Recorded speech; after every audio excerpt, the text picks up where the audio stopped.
Today we're talking to St Albans City manager Ian Allinson at a somewhat wet Clarence Park, where the Saints move through to the final of a Hearts Senior Cup with a penalty shootout victory against Watford. It's Watford under-18 academy side to be precise, but they're coached very much in the way of the first team professionals in, and we saw that in the first few minutes, the way they played the ball about. We hardly saw it, but once we got the ball and got on top, we could really have won that game in 90 minutes.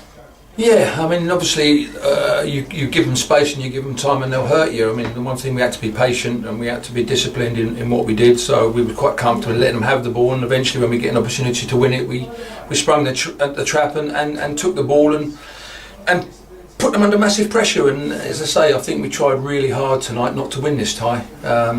From going 1-0 up, could have quite easily gone 2 or 3-0 up by half time. Second half, I didn't think we started the second half very well. We gave them an opportunity to get back in the game, but then I felt the last sort of 20 minutes we were pushing hard for a win. We've had the penalty in extra time that should have really gave us the win in extra time, and unfortunately we've had to go to the penalty shootout, which become a bit of a lottery in the end, and we tried to miss as many as we can just to give them the opportunity to stay in it. But fortunately enough, we got the 3 penalties, which was good to get us into the final. That penalty shootout is probably as bad as any penalty shootout you're going to see in your lifetime. We had a taster of it earlier in the game when Zane Banton put one wide or it hit the post, and penalties seems to be a problem for the English players even now. Well, it's a good job we got a lot of balls in that dugout, because I think 3 balls went outside the ground. So if we hadn't had them, it'd have been difficult. But all I can say is that the players missed Saturday, obviously due to the weather, on the back of, for me, 2 good performances against Woking and Hampton. We kept the same side, and I thought it was a really good, solid performance again. We've got to start converting some of the chances we're creating.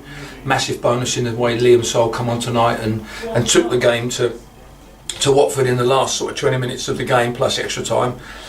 Clovis has come back into the squad and got more than 35 minutes there, and so it was a lot of positives again tonight. Really pleased from the way the boys stuck at their game, defended extremely well against a really good young side, but lots of pace, lots of movement, and if you're not disciplined, then you'll get turned over by these. In a way, it's the ideal game. As you say, the weather took care of last Saturday's game for us, so to come back into this one, a cup tie, many people see it as maybe a minor cup tie, but it's one that you particularly want to win. You won it a couple of times with other clubs. Exactly, and that's what we said before the game. If we was going to take it lightly, we'd have given some of the squad members games tonight, but we wanted to get to first and foremost to the final. We obviously want to win it now. We're in the final, but we also want to give the supporters something to cheer at the end of the season when we've got something to play for. We've also got the playoffs still to aim for. We've got 14 games to go in that. The squad for me is looking really nice and settled at the moment. We just need to get the injured players back. Picked a couple of little niggles up again today, but no, I'm really pleased in terms of the way we are, where we are. Looking at the squad, we've just got 1 or 2 areas we still need to just maybe bring another body in, and maybe in the forward area we need to bring another body in. As I say, Liam's been a massive bonus tonight in terms of coming on and giving us an additional player in terms of the wide area. So we've got 3 players in play in wide areas. We've only got 2 players at the moment, David Moreland and Sam Merson as centre forward. So they're areas we might need to look at going into the next couple of weeks. You mentioned the injured players there. I believe Ben Hurd's close to getting back. What about the others, such as David Noble and no Sam Merson again tonight? Sam, we probably could have took a chance tonight, but we decided not to. He's worked extremely hard before the game in terms of his fitness levels. Hopefully, I should think we'd be okay to include on Saturday. Ben Hurd, we could have included him again tonight, but it was just we didn't really need to take too many chances tonight in terms of putting them on the bench. I wasn't going to put them on if we did put them on the bench, so it was important that we got some minutes under Jordan and Clovis, and it was important I wanted to see Liam today. We've seen him in training, and he's a bright spark, and he lights the things up. He's got great feet, glides over the ground, so that was important. And obviously we just got to keep our goalkeeper on it, because Dean was feeling a little bit unwell this morning. He texted me at 8:30 this morning to say he thought he might struggle, but we've got him into bed most of the day. Got him out again, got some fluid into him, and he's done great tonight, because he's obviously turned up here not feeling 100%, a little bit under weather, and he's kept us. Well, he won the game for us in the end with the 2 penalty saves he made in the penalty shootout. So, as I say, squad-wise, I'm pleased if we could get everybody back fit. Sorry, I didn't say it. David Noble looks like he's got an MRI scan, which we're planning to have done by the end of this week. We'll know more. He's had an X-ray, it doesn't show up as a break, but there's not a lot of improvement in the soreness he's got in the foot. So we have to get that done this week. So, you know, the squad's good. If I can get everyone back fit, it'll be a little bit of competition for places. But as I say, I think, you know, going into it, we might need just to bring another forward in for the remainder of the season. We talked quite a bit about Liam Soul, who's obviously desperate to get in the starting lineup, show what he can do, but also Jordan Sanderson, he's similar sort of thing as well. Yeah, they're both very good footballers and they're both really good ages. I mean, obviously Liam's a Milton Keynes player, so we have to be careful from that side of it, because they kindly give us a deal to the end of the season where we can use the boy. And I think you've seen it tonight. He excites people the way he goes inside, goes outside. I think he's put 4 great crosses in tonight, 3 of them across the face of the goal. And Jordan, you know, Jordan's been a little bit unlucky because he came in against Hemel Hempstead, did really well. He played at periods here in some of the other games and done very, very well. Unfortunately, the 3 midfield players at the moment, in terms of David De Gea, Solomon and Ben Wyatt, have been excellent in the 3 games we've had. So it's difficult to break that down because we've got a real nice solid pivot there in David, and the other 2 lads have just gone and ferreted around and broke things up and broke from midfield. David Moyer's done a great job again tonight leading the front line, and I felt the 2 wide men, you know, Cal and Zane, did really good jobs. Just a shame Zane didn't score the penalty, should I say, because I thought he had a great game in terms of the way he put himself around. And when we put him up front in the last sort of 30 minutes, he caused him lots of problems. His movement was good, his pace was good, and he's getting back to the fitness levels that, you know, we know he can.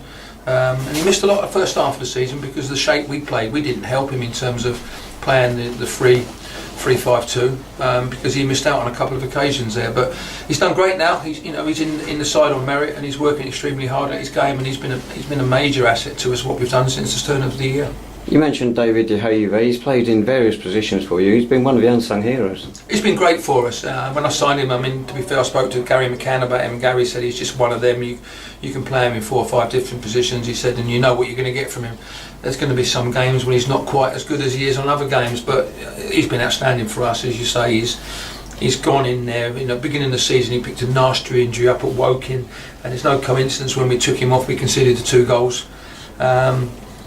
And we've relied on him a lot this year. He's played right back, he's played centre back, and he's played centre and midfield, and you know, and he is one. He's just a smashing kid. To be fair, he's very polite. He's always the first here for training, always the first here for games, and he just goes and gives you every ounce of energy he's got. And you know, he has been a major bonus to us this year in terms of what he's brought to the table.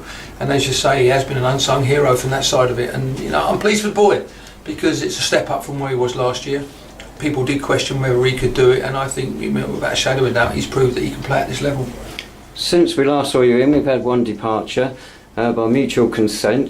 Percy Kianjabeni, 2 days after leaving by mutual consent, he signed for one of your old clubs, Colchester United. Fantastic move for him, wasn't it? So, yes. Listen, at the end of the day, you know, I was surprised with that. I must say, because you know, when we put Percy out there for loan 2 weeks before then, you know, we had 3 clubs come in, and they were all clubs at our level or below. So I was a little bit surprised, but listen, at the end of the day, you have to sometimes just wipe your mouth. If we'd have left it to the end of the season and offered him re-engagement terms, they would have just made us a derogatory offer in terms of what they wanted. So it's good for the boy. Hopefully it works out for him. As I say, he's been a good asset for us here in terms of what he did for us last season and also this season.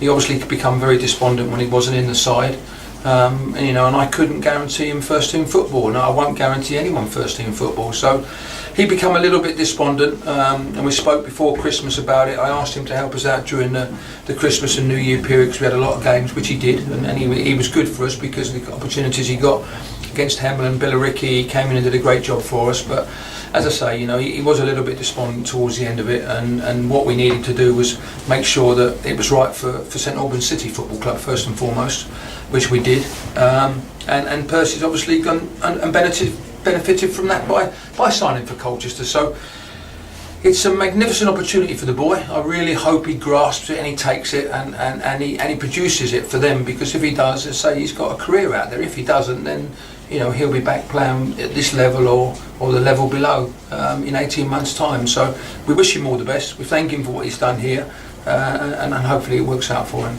It's always a gamble when you pick up a player from a lower league. You could say Colchester are doing it now, But you've done it quite a few times since you've been in. Your record's not too bad, Ian.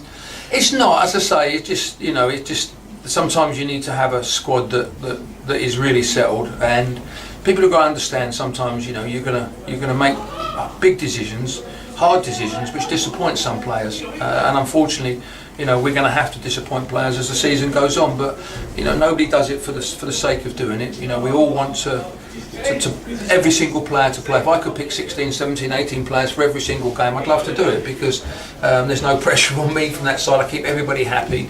Unfortunately, we wanted to bring another defender in. We had 7 midfield players. When Glenn and myself sat down and went through the whole squad we had, where do we need to strengthen, where are we weak, we had 7 central midfield players. Ben Wyatt, who can play left back and play left wing, had come in and done a great job in there. And it was just really a surplus we had there. So we looked at what players, could we move on in terms of bringing another player in. I wanted to bring Joshua in because he can play right back, centre back, also play midfield. So it was one of them decisions. It was a big decision, but as I say, Percy wanted to move on. Whether he knew he had Colchester up his sleeve, I don't know. And I can only believe the boy when he says he didn't. But unfortunately, we as a club, if he goes on to another level, miss out. But as I've said all along, we've got to do what's right for St Albans City Football Club, and for me, it was the right decision at the right time.